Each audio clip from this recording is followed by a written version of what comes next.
Welcome back, everybody, to Pull Hook Golf, the podcast. I'm your host, Matt Cook, and tonight we've got an awesome guest that I am pumped about getting into his background, his story, the company, and so forth, the technology, because tonight we've got the CEO of L.A.B Golf, Sam Hahn, on with us. And before we get into really the interview itself, I'd just like to give a quick little shout out to Swannies, which, by the way, this Camden hoodie, this thing is unbelievable, folks. Make sure to utilize promo code PullHookGolf25 at checkout to get 25% off your entire order. I saw these out there at the Waste Management Open today, and they got the white ones with the WM on there. I'm like, oh man, Swannies, you got to hook this up for me. So looking forward to getting that. Allie, if you're listening, make sure to give me the white one in a large. Absolutely love it. Thank you. But yeah, folks, make sure to take advantage of that promo code. Once again, it is PullHookGolf25. And welcome to the show, Sam. How are you, man? I'm bitching. How are you? I'm absolutely feeling great. I've been looking forward to this because as soon as I posted that initial talking about how we're going to have you on the show tonight and everything, all of a sudden I got a flood of DMs of people going, hey, this is awesome. I'm so pumped that you got Sam on. Want to know about this technology. Been looking at a L.A.B putter for so long. This is so cool. So, folks, for all of those listening, whether you're on millions.co, which we are live on, as well as Twitter or X. I always kind of mix those two up now. I don't know what the hell to call it, because if you say X, do people actually know what the hell you're talking about? I don't know. But that being said, we're also on YouTube live, so make sure to put in the comments any questions you have for us for the end, and I will save that at the end with Sam. But Sam, let's get into your journey, man, because I want to get to know Sam Hahn. I want to get to know you. You're the golf nut. I saw that on the website. I'm like, man, I've been following you guys from day one when I saw this crazy putter come out, but I want to know about you and your journey. When did it start into golf? So I played when I was young. My dad taught me how to play. Played a little bit when I was like young, and then my dad joined a club when I was, I think, like a freshman in high school, sophomore in high school, something like that. Played a little more, but I never really, I didn't like get into it. I certainly I wasn't competitive at all or anything like that. I played, I think 1 month on my junior varsity high school team my sophomore year, but I was a lot more into theater and music and stuff like that. And it was actually music that brought me out west. I grew up in Chicago, and then landed in Eugene, Oregon. And my girlfriend at the time and I got a dog, and right next to our house there was a dog-friendly golf course. So I had my folks send out my clubs, and I just started playing as an excuse to walk him around. And then a few weeks into doing that, I met like sort of, I don't know, like-minded hippie stoner golfer type that was like really good. So somebody I could play with and learn from. And then, so at the time I had a hard time breaking 90, would break 90 every once in a while, and then just went like full tilt. And I was a scratch player 2 years later. Holy cow, you did go full tilt. Yeah. I went, I worked at night. So, I had nothing but time during the day. I was playing 18, 36, sometimes more every single day. I watched every single golf broadcast, Thursday, Friday, Saturday, Sunday, read books, took lessons, did everything. I really became a devout student of the game. And then,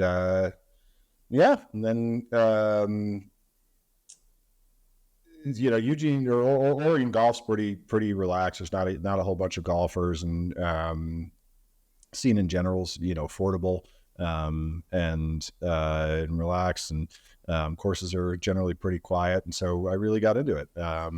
Literally where I played in Eugene's a 9-hole course, that there is not a flat lie on the entire golf course. Teeny tiny little greens and crazy hills and big trees. And so it was in retrospect, I didn't really know the difference. But in retrospect, it was, a huge piece of kind of my style of play, and really learning how to play a particular brand of golf. And yeah, I just kept getting better and better. And even though I was a scratch player, a couple years later, I wasn't like a real scratch player. I couldn't travel, and show up as a zero and win any money. So I, kept trying to get better and better and better. And I was into every single facet of the game, including equipment. I really, really enjoyed equipment. Always tinkering, always screwing around with stuff, particularly with the putters. I was super nutty with the putters. What's the strongest part of your game? Probably, I mean, I'm as one would hope, really good putter. I'm an exceptional putter, but that wasn't the case. Pre-lab, I would say shot making, on account of the crazy courses that, play around here with 150 foot tall fir trees everywhere and kind of tight fairways. You gotta recover. So yeah, pretty good ball striker, pretty good shot maker, very poor driver of the golf ball, longish, shorter and shorter every year as I get older. And, sucks. But, yeah, that's how that goes. But yeah, I could hit some pretty cool shots and pretty reliable on the greens. I was going to say, you come across to me as a guy that hits some crafty shots out there. Yeah. I don't know why. Maybe it's the hair. Yeah. I don't know, but you look like you hit some crafty stuff. And when you said my brand of golf, I'm like, okay, that's a statement right there. Like, you can put a period after that and just go, yep, I know what you're talking about. I don't know why, but I can feel your golf game coming through right now. But that's a good thing.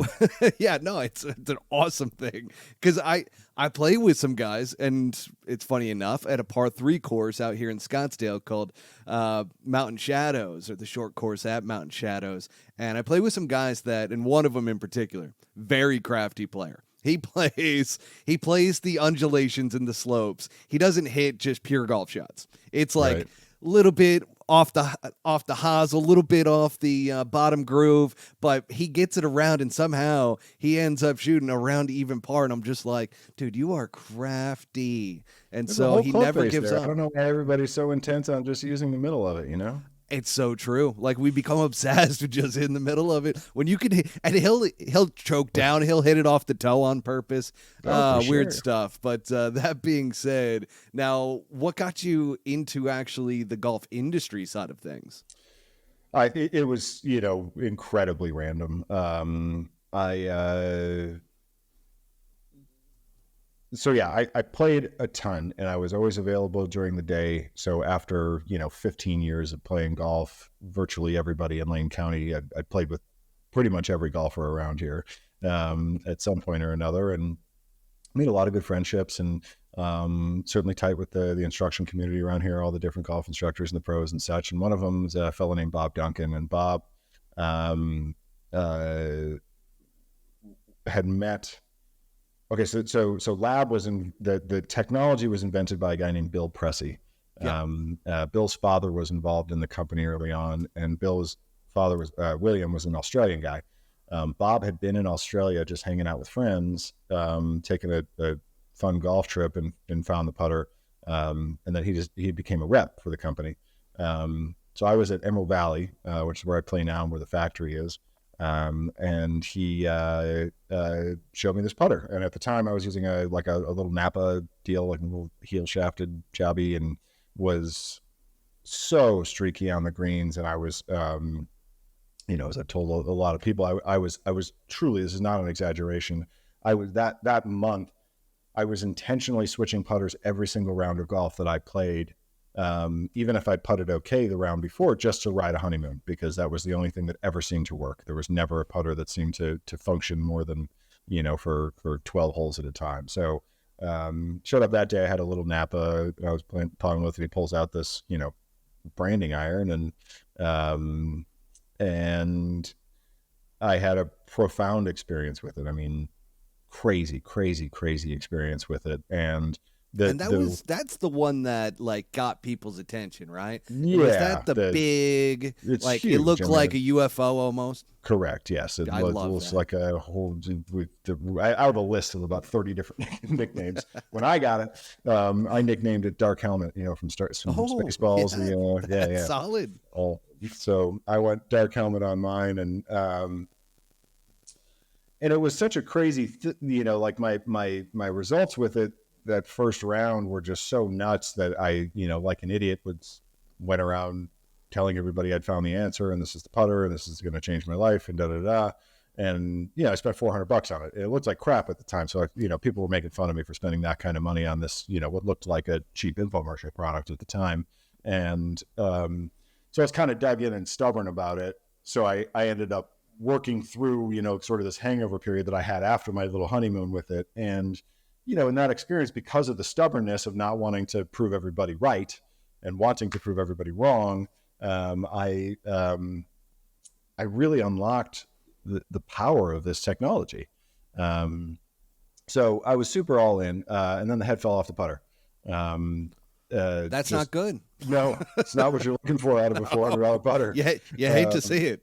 It actually didn't fall off right away. It had this like click like in the shaft, like when because I kind of just like go like that with the grip, and I hear this little tick, tick, tick, tick, tick. And so you knew you were in trouble. And I knew I was in trouble. I played with it like that for another couple of weeks, and I actually kind of liked this. Like, it was almost like a little like satisfying little fidget hearing it like click back and forth like that. But eventually it fell off, and sent it back. Bill gave me a call to apologize, and he and I just like hit it off instantly. Totally kindred golf spirits, and he, the company was in trouble. I mean, they were just having, Bill's side of things was awesome. The technology was amazing. The putter was amazing, but to, get a company going takes, a lot more than just the product. And, I know. And it's not like I had any particular know-how, but it all seemed really obvious to me, like how to promote it, how to talk about it, how to get it in folks' hands, how to tell the story, all the stuff. And so, I was frankly really lucky to have been as naive as I was. If I'd have known then what I know now about how crazy difficult this business is, I'm not sure I would have done it. And so the ignorance was definitely bliss. And me, my brother, and my dad all pulled together and bought out Bill's existing partners, and then partnered with Bill. And wow, you were such a believer. I love that, because going from putter to putter to putter, and everybody knows somebody that is that guy. Like, I'm that guy. Like, I'm the one that will switch putter to putter. If I miss a 3-footer, going to a new putter. Literally, like, everybody knows somebody who's like that. And all of a sudden you put this thing in the bag. I can't get over this part of the story that you're just like getting I can imagine the stuff guys were saying to you out there. Oh, God. What are you putting with? What is that thing? What is wrong with you? Like, all these different I could just imagine the razzing that you went through. And then you're like, no, this is it. I am sticking to this thing. I believe in it. Next thing you know, you're on the phone because the putter head fell off.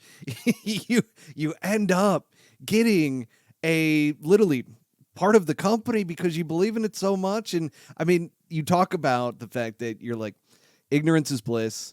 I probably wouldn't do it again if I knew what I was getting into. What's been the toughest thing for you in this golf industry? Especially the club side. I'm curious. Just on the club side? Yeah, I would say not necessarily the full industry, because we could go down some rabbit holes there. Oh, hell yeah. But in regards to just equipment and manufacturing, whatever that leads you in terms of kind of that thought. Yeah, on the physical club itself, interestingly, my lack of experience served us really, really well, because nobody makes putters the way that we do. Oh no, I just took Bob Parsons' line, didn't I? But I thought you were going to give me a kapow or something. Brilliant. But it's really true. I mean, it's a crazy process to balance a putter, and I didn't know any different. So when we started digging in on, like every kind of 6 months, there's been this little level up, where we've had to figure out how to make more, faster, better. It's really hard. I mean, when people come to our factory, they're like absolutely blown away. at the process. I mean, it's a crazy, crazy process to make these things. So when we first got going, the factory was in Reno.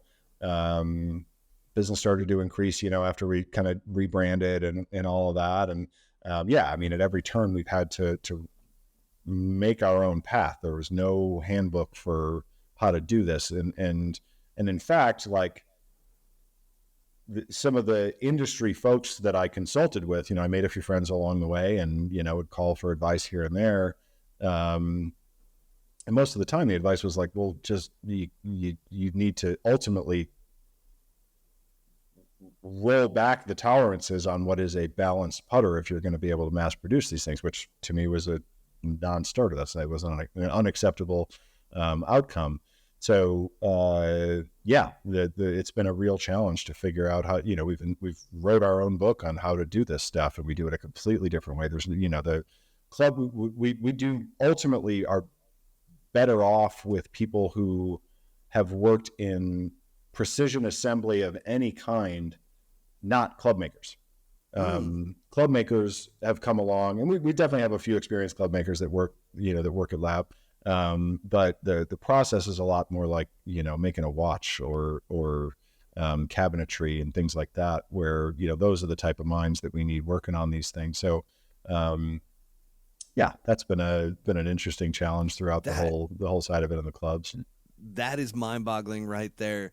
Like, because I know club makers, right? And as soon as you're talking, we need precision watchmakers. Like, right. That's the level that we're going to, because otherwise there's, this is okay. Oh, that's all right. Like, it's close enough. We're good. Eyeball it. Perfect. Yeah, there's no close enough. And there's, and then specifically like within the production of our stuff, like we have challenges that other companies don't have. Like the first big thing that we needed to figure out was consistency. So if the one thing that we know we have to do is have the putter be perfectly balanced.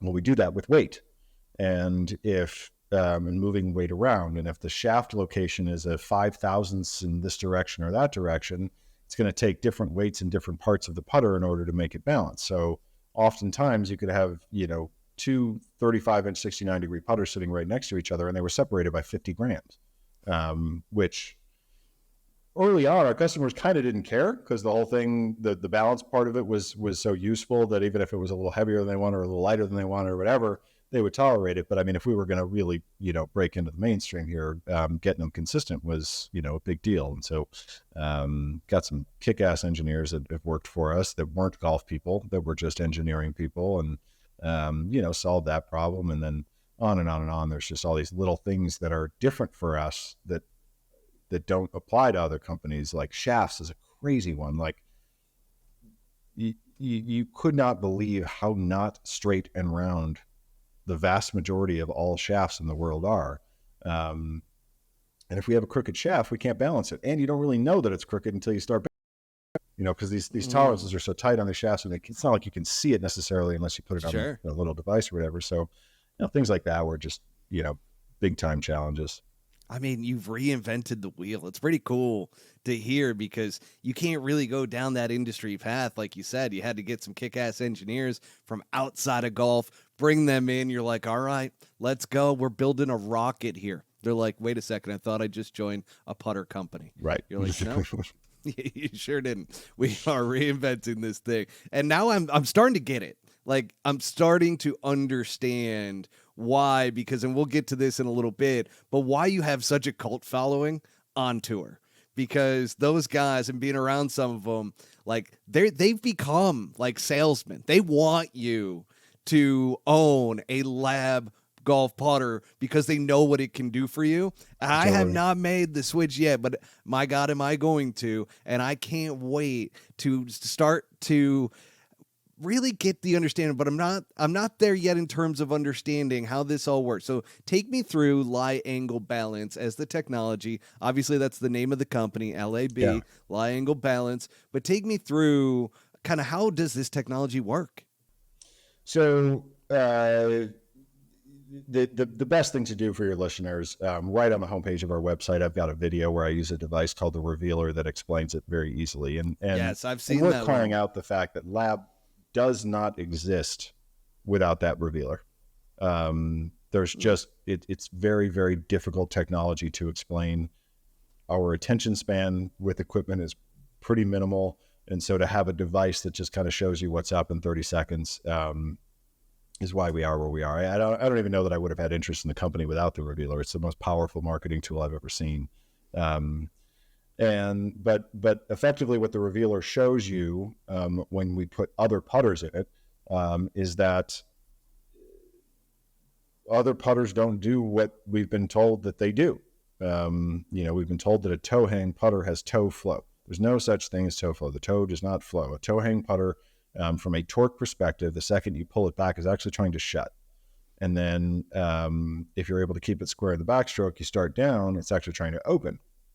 So it's doing the exact opposite of what, at least in my mind, I was told, was good for this, gating, arcing stroke. And then face balance putters are open to open to open. I don't really understand what the application of those are at all, but ours are designed so that in the playing position, the putter is physically seeking square. It wants to be pointed where you set it down. So, and look, it's not like it's a, fucking gyroscope or some shit like that. It's not like, a heat seeking missile, but you will feel instantly when you pull it back, the sort of fight that we feel to steady the putter and steady the face just disappears. It just goes back all on its own, without any kind of fight and any kind of micro manipulations in the fingers and thumbs, and then wants to swing through that same way. Yeah, I mean, I say this lightly because again, I'm not trying to, suggest that the putter's going to, reroute in defiance of gravity and acceleration, to find its way back to square. But it is quite literally a self-squaring putter. It's trying to find its way back to square. Well, I was listening to the Fire Pit Collective, right? And they had a bunch of guys like Adam Scott, Lucas Glover, a couple others, and I forget which one it was, but he was talking about the fact that he's like, I got to the point to where I couldn't make a 3-footer.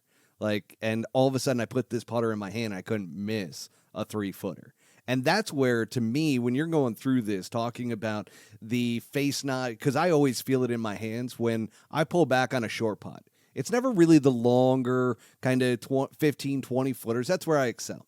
But you get me within like that 3 to 4 foot area, and all of a sudden it feels like I am fighting the putter head. So as you're explaining, and I've seen the revealer clip that you have on the website and everything, and folks, go check that out, labgolf.com. And it's very telling, because when all of a sudden you start to swing back a normal putter, that thing starts flipping around like it wants to be in a damn tornado. Right. However, you've got the Lab golf putters, and it just stays perfectly square. Now, yeah. It does make me wonder, though. So if somebody is putting on an arc and so forth, like, is there a putting style that it fits the best, or does it work for everything? No, and I really appreciate that question. We get that a lot, where there's an assumption sort of based on this narrative that everybody's bought into, that our putter is good for a what people call a straight back, straight through stroke. The putter's designed to stay square to an arc, whatever arc that is. In an ideal world, the depth of that arc is going to be dictated by the lie angle. So if you have a really flat lie angle, like in the 65 range, in theory, the depth to the arc, and I'll do it vertically this way, is going to be a little bit deeper. And then if you have like a broomstick, 79.5, the depth of the arc could be really shallow. And the putter's designed to stay square to that arc. Now, what people think, well, I'm going to direct you to another video. There's a video that I did with a device called the putting board on YouTube. I don't think I've seen that one. It's awesome. And it having nothing to do with our putters, just sort of explaining the reality of what people think arc means and gate means and straight back, straight through means. It like settles a lot of that confusion. But the short answer is the putter is good for any type of stroke. And the most interesting thing that we see is people who have sort of egregious depths to their arc and excessive face rotation in relation to that arc, simply by using the putter for a prolonged period of time, a few weeks later have less depth to their arc and less face rotation. The putter physically leads people to a better stroke. There's all kinds of reasons why I believe that people end up with sort of these idiosyncratic ways of moving the putter and twisting the face and moving the shaft. Mostly are reactions to managing torque. And when you take that away, things just kind of straighten themselves out. And that's not a whatever. It's real. I mean, I see it every single day. Our customers see it every single day. They write us about it. It's crazy. I mean, it literally leads you to a better stroke. Why do I think this is going to be a game changer for me? I mean, I'm sold right now. The pros had me, especially out on the practice putting green. Like some of these guys are just like, you got to get this in your hands. And I'm let me try yours. Talk to anybody today who was using it? So I did not. I wish I did. Out at the Shriners, I did. Back in Vegas, I was inside the ropes with SHK. And just seeing a bunch of guys around, I was like, all of a sudden you ask them one question and they're full on pitch mode at that point. They're like, oh no, like this thing stays square, this thing does this thing does that. You got to get one for yourselves. It's going to change your game. And I'm just like at first I was like, whoa, hang on a second. There's probably something to this. But then you see a guy like Camilo Villegas. He ends up coming back, and one of the things that I absolutely loved about his comeback was the fact that his putting had struggled for so long. He puts one of the Mez ones in his bag, and all of a sudden he can't miss. You've got Grayson Murray.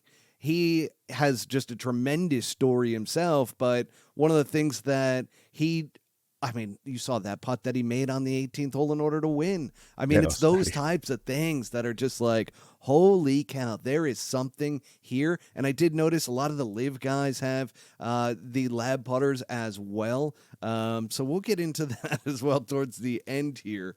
But tell me, I mean, how did you guys get the putter into guys' hands on tour, especially back at the beginning of all this, because you guys didn't have the Mez one that is aesthetically pleasing, in my opinion, versus, the standard blade putter, but you had the, what'd you call it again?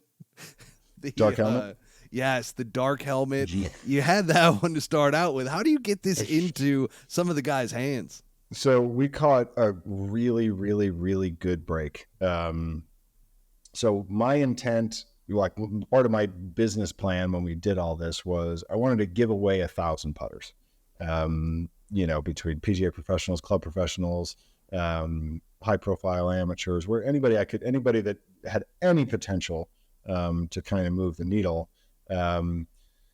just to get the word out there. I mean, it was such a stretch at the thought of getting people to spend $400 on these things, sight unseen, without knowing anything about them, without any tour validation, without anything. So I just wanted people to see for themselves the way that I did. My assumption was that if we were handing them out, a handful of them were going to have the same experience that I did. I didn't give away 1,000, but we gave away quite a few. But then, the other part of the strategy and my assumption at the time was, so no problem. Just walk out to a PGA Tour event. Everybody will wonder what this crazy thing is. They'll try it. They'll have the same experience as me, and we'll be off to the races. And didn't quite work out like that. But I called the tour, and they have a specific part of the tour that deals with equipment reps and everything. And I called them. I'm like, so how do we get out there? How do I I see all the pictures on WRX, the guys with bags, putters sitting around the green. How do I get to be one of those people? And they're like, well, you either have to have a putter in play, or you have to have a specific invite from a tour pro. And I was like, well, how can I get a putter in play if I can't get out there? And they're like, good luck figuring that out. It's like, well, shit. And it was a woman who she actually just retired this year, Jody. I forget her name. She ran, I forget her last name, but she ran the manufacturer's department, whatever. And we were just talking, and I'd said, the company's called L.A.B Golf. And then we were just talking, and she asked, she's like, is there any other name that the company would have been under? And the company was originally named Directed Force. And so I was like, oh yeah, I it was didn't named know that. Directed Force. What's that? I didn't know that. Yeah, It was the company was originally originally Directed called Force. Directed Okay. Force. The big branding iron putter was called the Reno 2.1. Then we rebranded as L.A.B and then called that putter the Directed Force, because there was a there we tiny go. bit of name recognition we didn't want to lose just yet. So, so Jody searched her database, and it turned out that a guy named Tim Wilkinson, who was a left-handed player from New Zealand, found one in a pro shop in New Zealand, a left-handed version of this putter in New Zealand. What are the odds? odds? Fell in love with it all on his own and used it for a dozen events on the Corn Ferry Tour at the time the Nationwide Tour, which counts towards having enough events to get a place. So we got a credential on day one, just because of this guy Tim. So really unbelievably lucky break. I mean, I know so many manufacturers and so many people in the equipment business have reached out just because they've seen that we were kind of nobody from nowhere, and then all of a sudden they're like, how'd you do it? How'd you get out there? And how do you get a tour credential? And Tim from New Zealand with a lefty putter. Tim from New Zealand. So yeah, that was how we got out there. And then had a little bit of success. Got a couple in play in the Corn Ferry, but they didn't really stay in the bag. And first time we ever saw it on TV was actually Jeff Sluman. The second event I ever worked was the Senior Players in Chicago in 2018, June of 2018. And he put it in the bag, and then was actually leading the Senior British for a couple days with a big blue one. And then after that, the next kind of lucky break we got was Vaughn Taylor.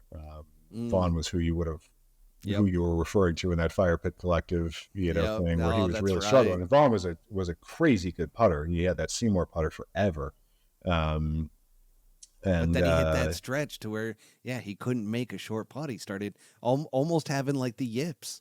Yeah, he wasn't yipping it. He was just struggling. He just needed something fresh. But that was a cool night, man. I mean, I all the other reps take off at 5. It's or 4:30 or 5. It's their job, and they show up at 8, 9, whatever, and they go home when it's closing time. And this was my life. So for a few years there, I was always the first one on the green and always the last one to leave. And for the most part, it was the only time I ever really got lucky, was like either really early in the morning or really late at night. They're no different than anybody else. They didn't want to be seen with that damn thing. So it wasn't until, there was nobody around and none of their friends to make fun of them that they would even give it a shot. And it was just me and Vaughn on that green. I'll remember that night forever. He was such a nice guy. And, he was struggling. He was, sitting there just grinding on 3-footers with the Seymour putter, and went up and talked to him, and he gave it a try, and they just started going in.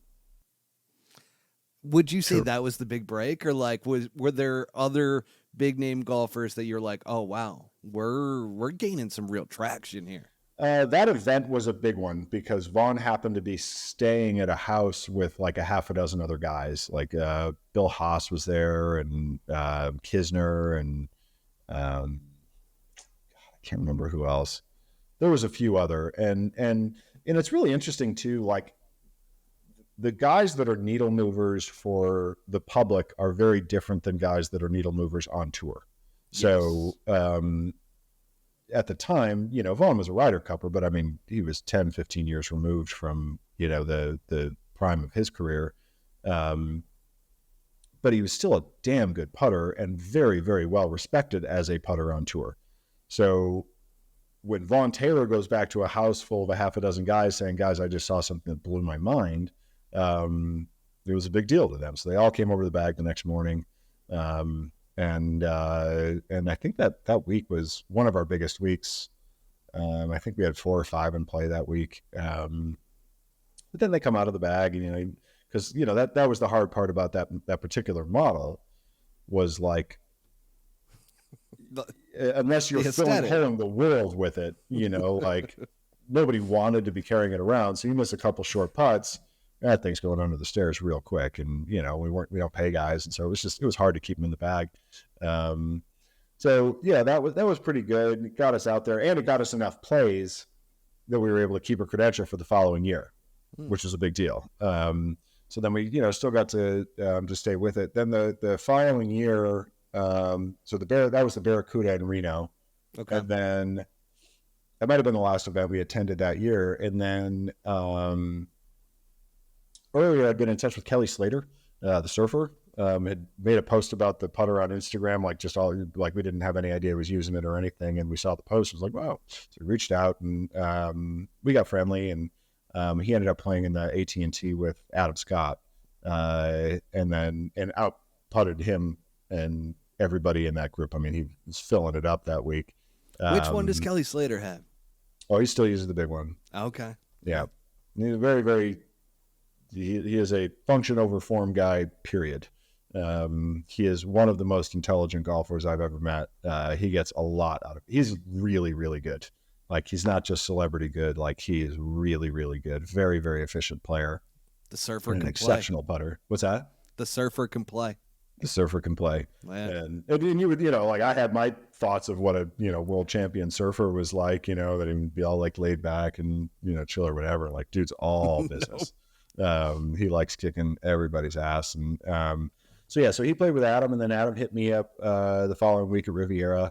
I fit him there. He didn't use it that week, but he put it in play the next week at Honda and used it from the Honda all the way through Augusta. He actually was leading the Masters for a couple days with it. And he was using the branding iron as well, and in a conventional form. It wasn't a broom. And that was sort of, we're here. Like, that was when all of a sudden we were able to sell putters to PGA Tour Superstore and some of the other big retailers. So that was, the huge turning point for us. But it wasn't over, and like the when he stopped using it, I think 2 events later, it sucked. No, we didn't have anybody that was using it on tour, and it was starting to get real scary. And at that time, that was when we kind of made a very deliberate, intention around not just putting all of our eggs in the tour basket, because it's like the tour guys, they're different animals. I mean, they're just so good, and they're so brilliant at manipulating anything. They can putt with anything. And the rest of us are not tour players, and that's not who I'm selling putters to. I'm selling putters to you. And so we, kind of re-strategized how we were talking about the product in order to make it more, just to make it about you, you and your listeners, and helping them putt a little better. And then if the tour stuff happened, great. But we weren't going to just sit around and wait for somebody to win a tournament with our putter. And then the Mez 1 comes along. Yep. Because I feel like that's the one that really has changed especially from the pro side. Because like you said, a lot of these guys, they were getting harassed by their buddies. They're like, what are you doing putting with that thing?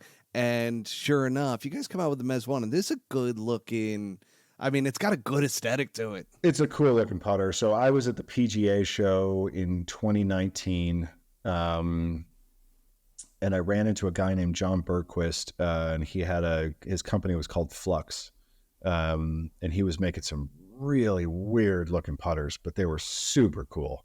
And grabbed his card, and we just kept in touch. And then when it was time to design a putter, I asked him to design it for us. And we knew we kind of wanted to go down that sort of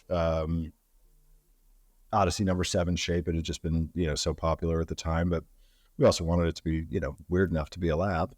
And John was the right guy for the job. So he and I worked together on that design. He kind of came up with the aesthetic, and then our engineer at the time, who's still our engineer, Kevin Martin, took the basic aesthetic and then figured out how to actually make it balance, which is hard. It was a lot of hard work to get that thing going. And then, that changed everything for us. And then there was, we got attention on tour. And then just on a whim, honestly, we blew it up and put a bunch of screws in the bottom to get it big and heavy enough to be a broom, and sent one to Adam Scott. And honestly, like, kind of half forgot that I'd even sent it to him. And then I got a text from him 2 months later that just simply said, "This is the best performing putter I've ever used in my life." And it was a proto, like it was a nasty raw proto, like it was just raw aluminum. It was all scratched up. It had no graphics. It had no, nothing. And he put it in play. That would have been December 2020. He put it in play in Dubai, and putted really, really well. And then, it's stayed in the bag ever since. He's had, a handful of different versions of the same putter, but But yeah, it resurrected his career, man. I mean, Adam Scott has never been a great putter, and he's used the broomstick for a long time and everything. And this is the one putter that all of a sudden, I mean, it really resurrected his competitiveness too, which is really cool to see. For sure. He takes more shit for being not a good putter than anyone in the world, and it's just completely wrong. Like, it is now. Well, that's for sure. He and even the year before, he actually putted pretty damn well. I think he finished in the top 40 with his Cameron. But yeah, since he switched to the Mez, he's been in the top 20 every year that he's been using it. And he's very deliberate about his equipment. And similarly to Vaughn, you'd be surprised at how many guys notice what Adam Scott's playing, and and what he's into, and so yeah, he started spreading the word for us and getting guys interested in it. We started getting some more calls and some more interest here and there, and yeah, and then slowly but surely, it's just the more mainstream it's become, the easier it is. I mean, what's so funny, like, we get these comments all the time online. Well, if it's so good, then how come the pros aren't using it? And like, for a long time, it was just Adam. And the assumption is that the pros, have their own home labs and simply just test what is positively the best, putter for them at any time. It's like, they're absolutely no different than you and me. Like, they have issues around looks, and they're neurotic, and they, ditch putters on bad days, and they, just, they're just I'll tell you right now, tour pros are the absolute worst when it comes to equipment. They're willing to swap out everything and fast if all of a sudden something stops working. And not necessarily based on reality. No. Like, no. Just, like, I mean, we've had a couple of guys, Wyndham Clark, for instance, like he used a DF last year for 2 different tournaments. Finished in the top third of the field both times. Was positive at strokes gained putting when the couple events prior he hadn't been, but missed a couple of putts that he wanted to make, and had it in his head that he didn't putt well, so got rid of the putter. And a few other guys, the same kind of thing, where it's just, they're not looking at the stats. They're reacting to the 1 or 2 putts that they're really pissed about that they that they missed. And so, but the more normalized it becomes, and the more people see that success is being had, the more interested they are. So yeah, we've had a great year so far. We've had, I think, the least amount of putters we've had in play was just this last week at Pebble. We only had 4, but that was half a field. And exactly. I think we'll have 8 or 10 in play this week at the Waste Management, which is crazy. Nice. I mean, it used to be 1 or 2, for 3 years there, and now we got tons of interest, and more than anything, I mean, the guys, even if they're not using it, they all respect it as a viable option, and it's so cool to be able to work with them and really get proper feedback, and it helps us make better products. Like the DF3 that just came out as a result of a lot of feedback we got from the tour, and what things needed to change, and so we're excited about it. And but yeah, it keeps getting better and better. And then the money thing too is, like, there's a lot of things that were the perfect storm for us. Like right when we came on the scene, equipment deals were much harder to come by, at least in the high dollars that that some of these companies had been paying for 14 club deals and stuff like that. And so purses went up at the same time that equipment contracts were going down. And so there was a lot more, where there used to be 15 guys in a given field that even could look at our putter.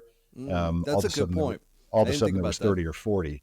So that was incredibly lucky for us. And then And then L.A.B's been great, like even though the public has, whatever their issues are with, They have their with the opinions. product or whatever, like for as much as the media would have you believe that these guys are, dogs and cats, fighting with each other, like they're all still friends, like they all Yeah. still know each other or whatever. And so on the L.A.B Tour in particular, all the equipment deals were gone. They all had so much money they didn't give a shit about, making the extra 50 grand using a putter. And so they really gave us a good hard look. And yeah, we got a ton in play. I think we're gonna have 9 in play this week in Vegas. Oh, Out of a sick. 50-person field. I mean, it's a significant number of putters. So, and the guys in the PGA Tour, seeing those guys, having some success with the Schwartzel won the first L.A.B event. Chucky Three Sticks won a couple, or one. I think he's won one, and bunch of high finishes with them. And so yeah, the tour thing is awesome. It's a lot of fun now. We're not the dorks in the corner anymore, and That's for sure. you You guys are kind of the cool kids now. no, I wouldn't go that far, but they're letting us come to the party without having to sneak in the back door. That's fair. Now I'm gonna switch gears for a second. We're gonna talk a little Swanee style. We got a Swanee style segment, which you've got the Swanee's hat. So you got the L.A.B Golf Swanee's hat. I love that. That rope hat. You got the brim flipped up just a little bit. You're styling, man. So you obviously know style. Now that being said, you have some unique designs. Which design is your favorite? I'm feeling like you might be a little partial to the OG. The DF3 that we just came out with is the first putter that we've made, even amongst prototypes that we've never released, that's ever had a legitimate chance to get the OG out of my bag. I use the DF, and probably still today, if you ask me if I had to go play a tournament right now, I'm using the DF, and I'm using it with the original oval rubber grip that we don't even make anymore. But the DF3 is awesome. I just played 9 holes after work today. I had 11 putts. It's awesome. It's really, really, really, really good. Dang, how about that action? You are a good putter. If you're only dropping 11 putts. Missed a few greens. But yeah, it's awesome. And I'm going to be sticking with it for a minute for sure. But I use them all. I mean, one of the big changes that we've experienced this last 18 months is that we can prototype in-house now. We used to have to send away for our prototypes. And so, we make a putter, just design a putter, send away to have it prototyped, wait 3 weeks for it to come in. I'd play a couple rounds with it, give the feedback, send it off, wait another 3 to 6 weeks. And in the in-between times, I would go back and use my putter. Okay. One of my DF putters. And then now that we can screw around 24 hours a day, it has not been good for my putting. Like the last month, I'm getting back on track and just sticking with, the DF3 that I've, been using. But prior, for the last 9 months, every round I played, I was going out with 3 different putters just in the name of needing to test and work on them. And we don't prototype in my spec. I have a bit of a weird setup. They set up pretty flat generally, but I can putt with anything. But you do it for long enough, and go against what you're naturally wanting to do, and shit starts to get ugly. So it's been a rough but fun 9 months of prototyping this putter. And it's super cool too. Our factory is physically on the golf course that all of us are members at. It's come on now. How do I join L.A.B Golf? Come on. Yeah, dude, it's so cool. And so I'm literally making the turn. The guys in the R&D room see me on the 9th green. They come out and hand me 2 new putters to take over on the back 9. And it's incredible. No wonder you're only making. That's why you're making 11 putts in 9 holes. I mean, you're out there all the time. Love that. We would putt a lot. Yep. Well, you got to test out the new prototypes. Question that ties into clothing for this Swanee style segment. So if all of your putters were a clothing brand, which brand would it be? Swanee's honestly isn't even a bad call. Because they're sharp and sporty, but still kind of chill somehow. Yeah. That's a great There's answer. a couple of like it's a weird Korean brand called Anu, ANEW. It makes some pretty sharp lines and, you know, interesting looking stuff that perhaps that would be it. It wouldn't be Ralph Lauren. I would love for it to be G4 because I love all that stuff so much. But we're just simply not that cool yet. Our stuff is still a little sciencey, a little nerdy. But yeah, I think I'll go Swannies for you. Love that. Absolutely love it. Fits right into the sponsorship. Fantastic. It's the Swanee Style segment. And really kind of last thing here before we kind of open it up to the audience, if the audience has any questions, which I know I've gotten a couple things that the audience has tossed our way. But what's your stance on LIV? You kind of went over it already, and you guys are having some success there. Like, have they been good to you guys? Are they solid, or what's going on there? Because I'm a big proponent of LIV. I take the politics out of golf, and I'm like, this is a great product. It's actually what they're doing with the broadcast and everything is fantastic. The golf is really good. I've been watching from day one because if I'm going to cover it, I need to actually watch all the events. And day one, LIV Golf, the teams, it takes a little while to get used to those, but I'm in year 3 now with it, or the 3rd season, and absolutely love the team aspect to it as well. So I'm curious, what's your stance? Yeah, I mean, if you take sort of the macro politics out of it, you know, as far as, you know, the Saudi Arabia and, you know, what its implications are with the PGA Tour and all that stuff, just strictly in a vacuum, LIV Golf as a product, I really like it. And first, starting from my side of it, they've been phenomenal to us. We were the first and only, for a long time, the only equipment manufacturer out there. Really? There was nobody. There's and still very few people go to those events. Very few equipment manufacturers go to those events. And they've been nothing but kind to us. It's been very interesting watching them figure this stuff out, and it's surprising to me kind of how naive a lot of people are to what it takes to put on a golf event. It's a massive, massive undertaking from an infrastructure standpoint before you even get to the broadcast and all that. And I think they're doing pretty good. There's a few things that are a bit of a shit show and, you know, kind of a free for all out there. But they're figuring it out. And like, you know, the expectation that everybody's like, oh, see, it's not as good as the, you know, PGA Tour broadcast. Like the PGA Tour has been around for like ever. So it's 60 years, 80 years, whatever it's been. 60 years, I think the PGA Tour has been around. Like they've know figured their stuff out over the course of a very long time with a lot more money, or cumulatively more money over time, and, you know, with the broadcasts and all that stuff. So I think they're doing just fine. I think that they're still a startup too, you know. They're totally still a startup, and it's going to be a startup for another 5 years. And like a lot of people, you know, like we now don't remember what the PGA Tour was like then. Like they're like in 1954, the Bing Crosby or whatever, pick an event, or Greensboro. Like it didn't have a history, you know, like sure there was heroes and you had your Hogan and you had your Snead and whatever. But like what makes the tour of the tours is that we get to go to Torrey Pines and look at a highlight reel of 40 years of, you know, golf shots hit there and all that stuff. There's no way to do that without time. And so the LIV Tour will start to get some momentum. People will have some memories. There'll be some great moments. And you can't force that stuff. So it's on its way. I think that I think another good analogy for kind of, it's not the best analogy. So when the FedEx Cup first came out on the PGA Tour, people hated it. Like they absolutely despised it. And 100%. Yeah, and it was a mess. Like the point system was dumb, and the rollout was, you know, it was just hard. But there's no way to figure that crap out without just doing it, you know, for an extended period of time. Now, 18 years later or whatever it's been, it's a really good product.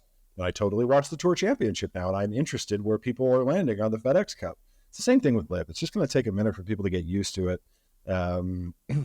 what I hope happens is like the butter battle of just the propaganda that each tour is throwing at. I don't, as far as which one of them is lamer about that aspect of this conflict, like they're both It's brutal. babies. I mean, they're both just being absolute babies about the whole thing.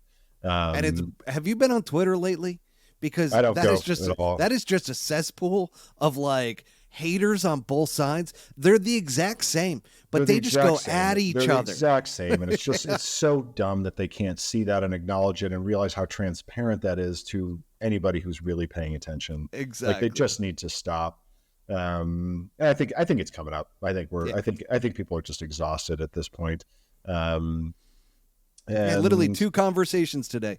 One was, yeah, I watched Live Golf. It was awesome. And then I saw some comments on social media and I absolutely lost interest in watching another event because of how crazy their fans are.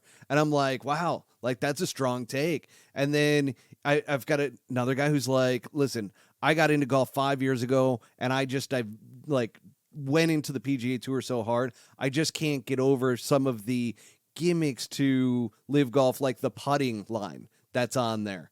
And like watching Joaquin Neiman and that whole thing to where the putt didn't break to what the line said it would, and it's distracting. So like there's some opinions there from people, but they don't like wrong. the negativity. I mean, they need to work on a bunch of that stuff. Like their party hole, and they like. I know there's more from my music business experience than I do from golf. You cannot try to be cool. Like it's just an exercise in futility to try and be cool. And they are just a little bit too on the nose with their attempts at, making the game younger and more appealing to a wider audience and all that stuff. And authenticity is the word that comes to mind. You got to be authentic. Correct. And, and they have the talent on the tour to do that. Like just let the players be the players. I mean, I'm happy that, Ty Hatton's out there now and, where they'll be able to kind of let these guys have their own personalities, kind of do the thing rather than, just forcing it the way that they have been, but they'll figure all that stuff out. I'm not worried about any of it. I enjoy the team aspect of it. The idea. I mean, one of the things that drives me just absolutely bonkers about the PGA Tour is like, watching Pat Cantlay walk down the fairway for 45 seconds. Oh, it's just unbearable. Don't get me started on PGA Tour broadcast. Don't get me started. I do not need to see him for literally where I could be watching 5 or 6 other guys in the time that it takes him to walk down the fairway. Totally. It's just that's what Liv has correct. But totally. they've slowed it. And the shotgun slide is really smart. Condensing the broadcast is really smart. And making it so that the dude in last place actually matters. I mean, for me, like I enjoy, not so much anymore since they've really been going hard on featured groups, but on the PGA Tour, pre-featured group era, Thursday, Friday broadcast was amazing because you get to watch guys suck. Like, and not that I'm like rooting for anybody to suck, but like I learn more when I'm watching a dude, struggle from 5 feet all day or spraying the driver all over the place. Like that's a more interesting round of golf for a true golf fan to watch. I understand not everybody wants to see that.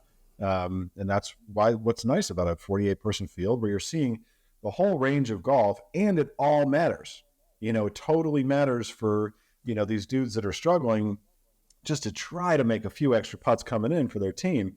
Now, there isn't enough legacy yet. There isn't enough whatever. The team thing is a little bit phoned in, to date.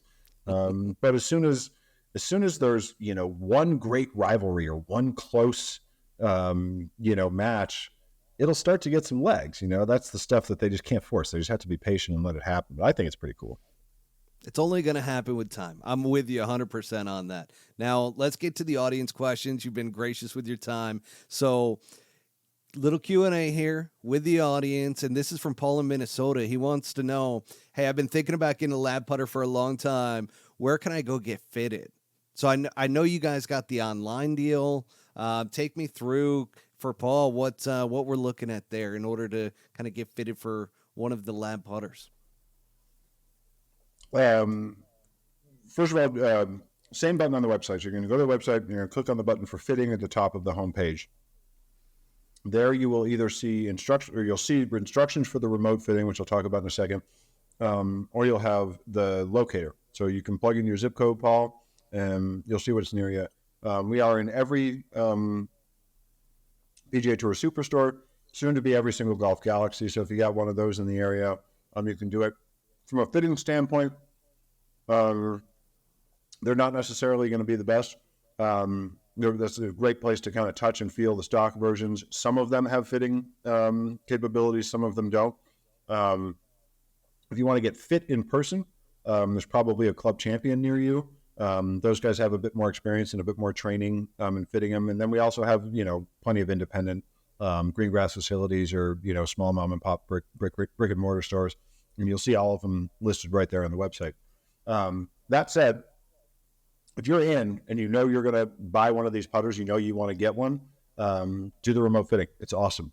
It is so easy. It is so simple, and it's extremely accurate. In a lot of ways, not always, but in a lot of ways, the remote fitting can even be more accurate because when you jump on our fitting putter, some people have a tendency to start chasing. It's this totally adjustable putter where it can go as long or as short as you want, as flat or as upright as you want. You're like, well, maybe I should be more upright, or maybe I should, and you just start, going down a rabbit hole and chasing, what could be.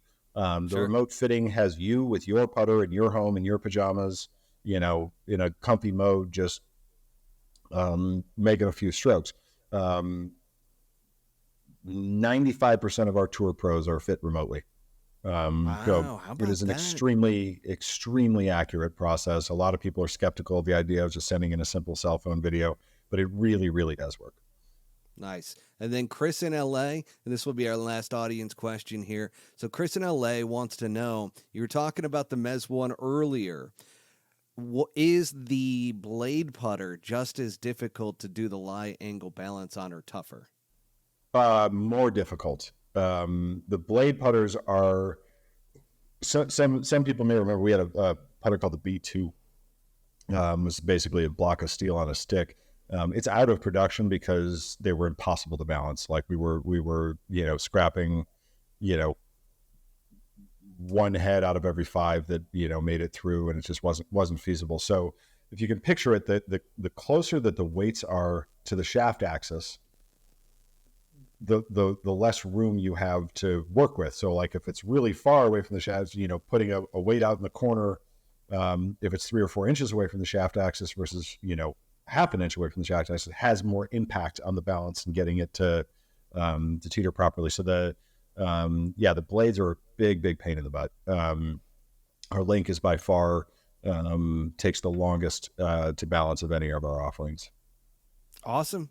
Well, thanks again, Sam. Hang on for me after we log off here live, but I also want to thank Swannies. So Swannies, folks, go to swannies.co. Pullhook Golf 25 is your promo code, 25% off your entire order. Got the Camden hoodie. If you buy one thing from Swannies, their hats are phenomenal, but this Camden hoodie I'm obsessed with. Sometimes I wear it to bed, Sam. I'm not going to lie. And, I got one that's like a little turtlenecky. I can't remember the name. Yes. Of it. Oh God. I have one in the closet right now as well. Awesome. I'm trying to think of what the hell it is. It is awesome. Those are great as well. Just so anybody out there knows, I am not paid to play Swanee to talk about Swannies. It is a badass company that very few people know about that is making some of the coolest shit in golf. So definitely go check them out. And then obviously thank you, Sam, for bringing L.A.B golf to us here at the Pullhook Golf Podcast. A lot of people were pumped up about this. Hopefully we got all the information that they were looking for. And folks, we are signing off.